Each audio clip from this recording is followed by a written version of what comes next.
Audio Jungle.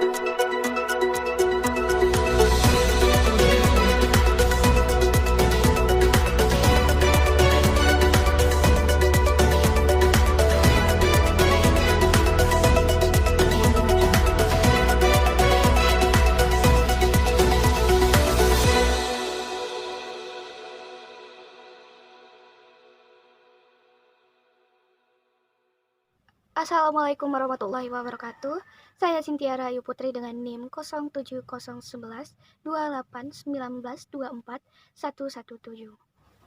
Di sini saya ingin mengangkat isu tentang praktik bisnis PCR yang dilakukan oleh oknum pejabat, dan itu tentunya akan merugikan rakyat.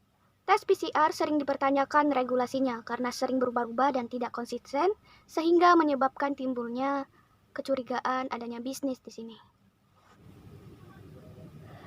Hingga kemudian terkuak pernyataan dari berbagai media tentang siapa di balik bisnis PCR ini.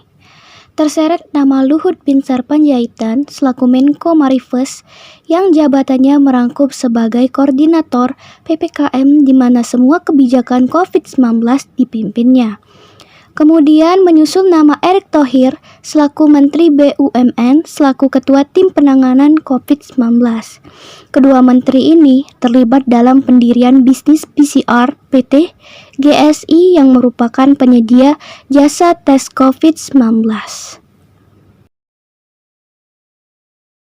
Beberapa menteri yang terkait dengan bisnis PCR, terutama kalau yang sudah disebut banyak media itu adalah Menko Marves sama Menteri BUMN, Luhut Binsar Panjaitan dan Erick Thohir.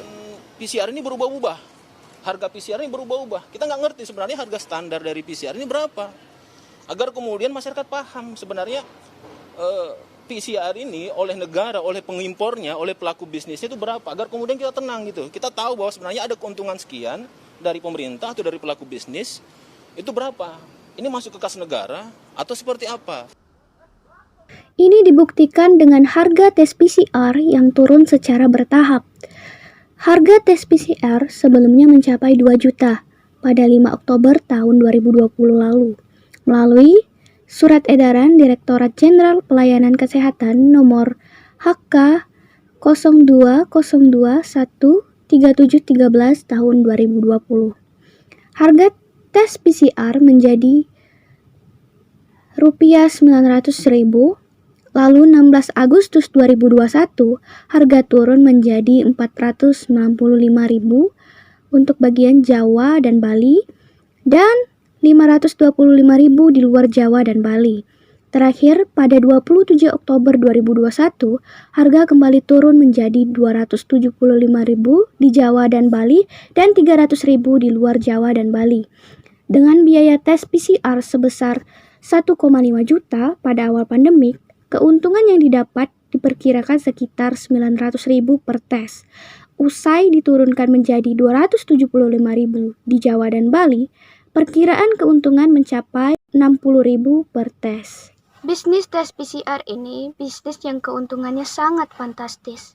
Indonesia Corruption Watch memperkirakan keuntungan penyedia jasa tes ini sejak Oktober 2020 hingga Agustus 2021 mencapai 10,46 triliun.